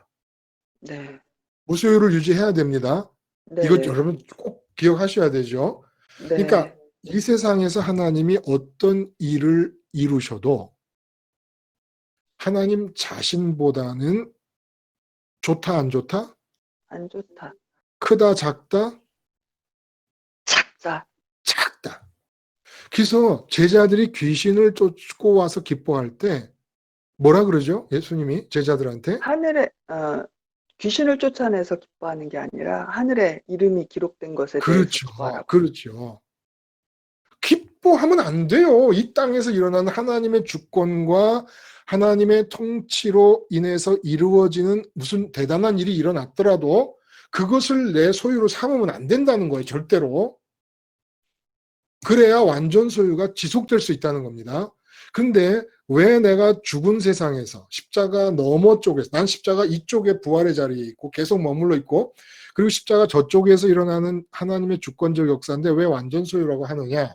예를 들어 장기용 님이 남편을 보면서 십자가 너머로 남편을 보고 장기용 님은 부활의 자리에 있었습니다. 십자가를 본다는 것은 부활의 자리에 있기 때문에 그런 거 아니겠어요? 네. 그래서 하나님을 가졌습니다. 네. 그럼 이제 참소유에 이른 거예요. 네. 참소유에 이르렀더니 남편에 대해서 하나님이 주권적으로 역사를 했습니다. 네. 근데 남편이 뭐라 그러냐면 참 나는 결혼 잘했어. 어떻게 내가 당신 같은 아내를 얻었을까? 지금 장기용님이 하는 게 아니라 하나님이 장기용님을 주권적으로 장갑 삼아갖고 역사를 하시는 건데 남편은 뭐라 그러냐면 아이고 우리 아내에 이런 보물단지가 어디 있지라고 말을 하는 거예요. 네. 이게 무슨 일이냐면 하나님이 우리 삶에서 역사하는 모든 역사가 장기용님의 명의 아래 이루어지는 일이라는 거예요. 세상 사람들이 볼 때는 하나님이 하셨구나 이렇게 보는 사람 한 사람도 없다는 거예요. 자, 1999년인가 타임지에서 인류 역사상 최고의 지도자로 모세를 꼽았습니다.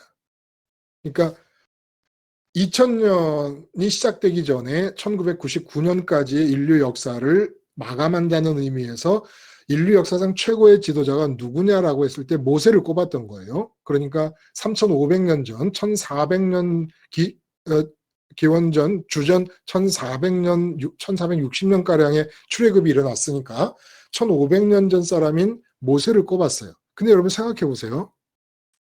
모세는 그냥 전봇대였습니다. 전봇대. 바로 앞에 가라 그러니까 겁나서 쩔쩔매다가 가가지고 가만히 서 있으면서 그냥 말 한마디만 이렇게 던진 겁니다. 지팡이 들고. 광야에서 이스라엘 백성들을 인도했다고 하지만 구름기둥 불기둥 보고 따라갔고 모세가 길을 알아서 인도한 것도 아니고 모세가 만나를 준 것도 아니고 사실은 모세 일처럼 하려면 나도 하겠어요. 나도. 저도 하겠습니다. 그런 것 정도라면. 한 게 없어요. 특별히. 광야 40년을 이끄는 동안에.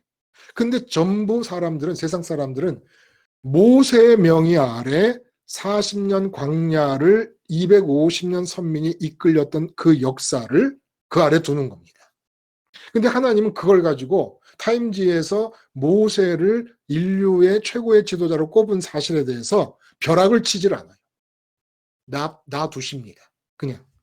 근데 모세 자신은 예를 들어 뭐 아론이 미리암과 반기를 들 때라든지 뭐 고라 자손이 반기를 들 때라든지 그럴 때 너희가 감히 나에게 권세에 도전을 하다니 이런 식으로 대응을 해본 적이 없습니다. 전부 하나님께 맡깁니다. 그러니까 자기의 지도자의 위치를 가져본 적이 없다는 거예요. 모세가. 그러니까 모세는 계속해서 아무것도 안 가진 위치에서 있었고 하나님은 그렇게 모세가 그 자리를 견지하고 있는 동안에 당신의 주권적 역사로 애굽을 초토화시켜버리고 초강대국인 애굽을 홍해를 가르어서 건너게 하시고 40년을 250만 명이 먹고 살게 하시는 역사를 이루신 뒤에 그 모든 엄청난 역사를 모세 명의 아래 집어넣어 버립니다. 근데 모세는 그 모든 역사를 절대 갖지 않습니다. 아름답지 않아요, 여러분?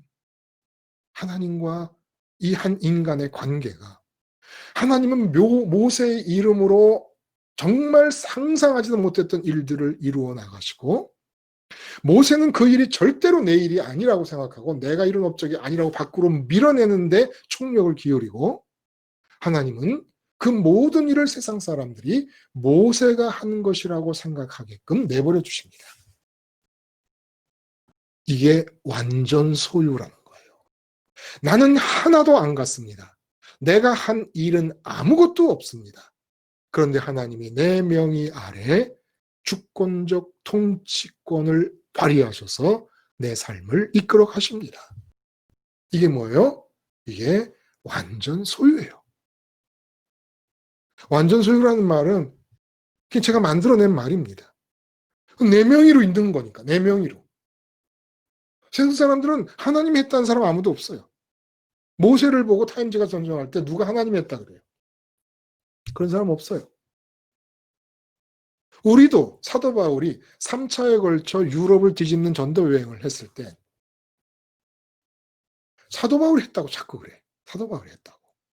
좀 더 깊이 얘기하다 보면 나의 나됨은 은혜로 된 것이다 라는 말씀하시고 나 스스로가 내가 그리스도와 함께 십자가에 죽었으니까 내가 사는 게 아니라 내 안에 그리스도가 산다는 말을 하니까 그렇지. 그러나 우리가 바울의 전도 여행 무슨 바울의 전도 여행이에요? 하나님의 주권에 의한 전도 여행이지.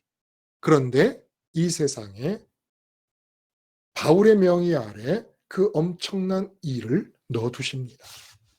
근데 바울은 그 엄청난 하나님의 역사를 절대 내 것이 아니고 내가 한 적이 없다고 밖으로 내놓습니다.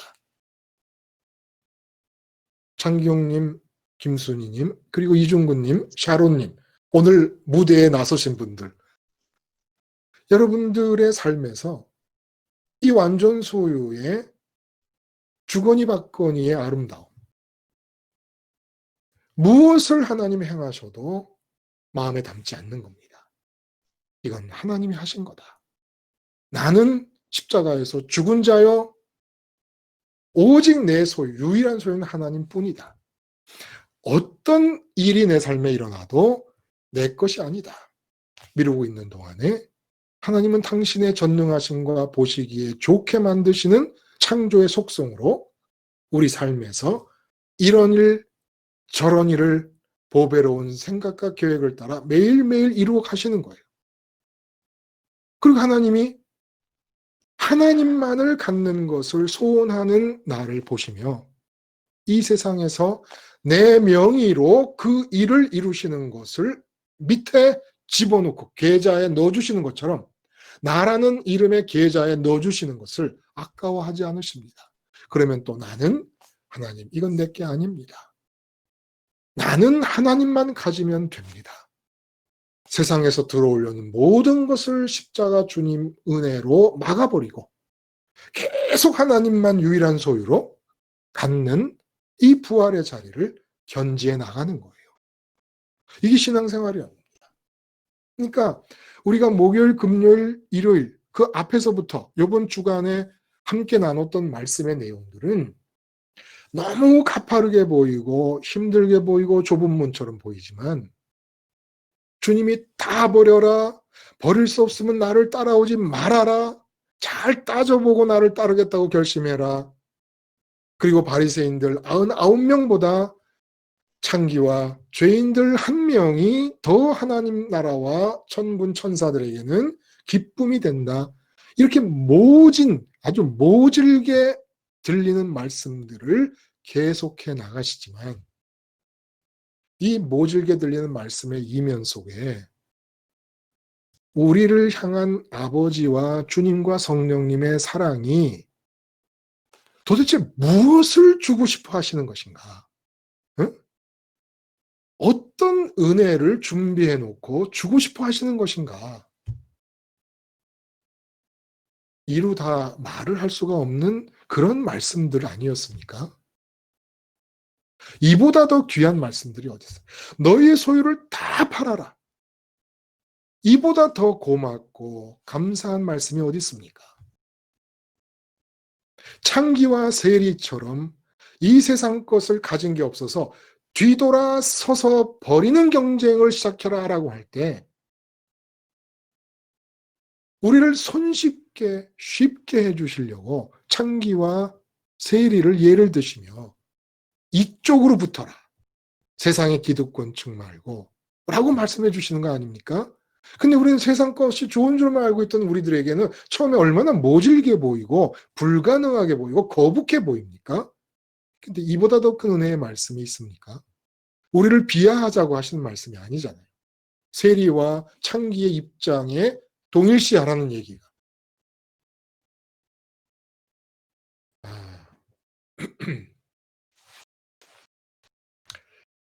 여러분들도 이렇게 말씀을 이제 들으시고 나서 좀 맨 처음에 뭐 오늘 샤론님과 이중구님이 그리고 김순희님이 말씀하셨던 것처럼 그렇게 좀 내가 말씀을 좀 해야 되겠다, 간단하게라도 생각을 하시면 뭐가 유익한 줄 아십니까? 말씀을 듣는 깊이가 달라집니다. 나도 뭔가 좀 말을 하기 위해서 듣는 말씀을 좀 잘 정리를 좀 해봐야 되겠다. 그러니까 말씀 외에 다른 말씀을 하려고 하시지 마세요. 왜냐하면 지금 말씀이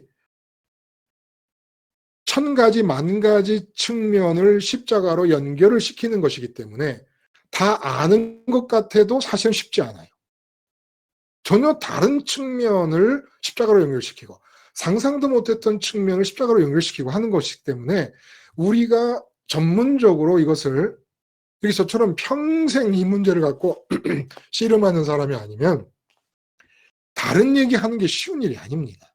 그러니까 말씀이 전해지면 좀 시답지 않고 부족하고 한심해 보여도 이 말씀의 내용을 그대로 되풀이하는 것을 한번 해보겠다는 마음을 갖게 되시면 말씀의 이해의 깊이도 달라지고 또 나도 내가 말씀을 한마디 하면 더 신앙이 정리가 됩니다. 그러니까 제가 진행하는 건 2시간 동안을 저 혼자 떠들어도 상관없어요. 안 그래도 강릉에 오시면 여러분 느끼시겠지만 점심 먹고 4시간을 앉아있으면 4시간 중에 3시간 반은 제가 떠듭니다. 그러니까 뭐 2시간 혼자 떠들려도 상관없는데 근데 여러분이 그런 마음을 가지시고 설교를 들으시고 정리하시고 하시면 설교를 들으실 때 받는 은혜의 깊이가 다르다는 거예요. 여러분 느끼실지 몰라요.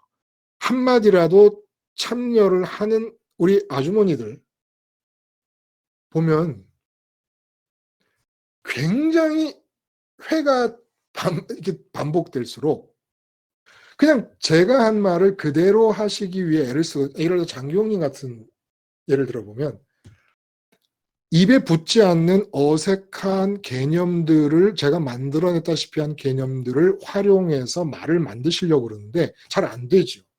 말이 잘 안 돼요. 그럼에도 불구하고 장기용님이 제가 보기에는 굉장히 신앙적인 사고의 폭이 넓어지고 있습니다. 김수님도 마찬가지고. 근데 이런 장점을 여러분도 좀 같이 누리면 좋겠어요. 그래도 뭐라고 해도 나는 부담스러워서 안 한다. That's okay. That's okay. 그래도 좋아요. 그래도 좋습니다. 자, 여기까지만 하지요. 여기까지만 하고, 혹시 덧붙일 말씀이 있으시거나 또 궁금한 점이 있으시면 말씀하시고 마치겠습니다.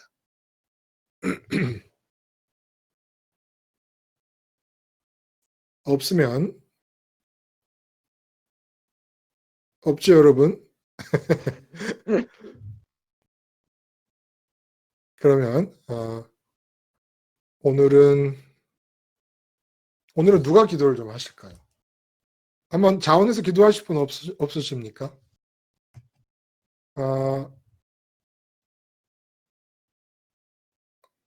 기도를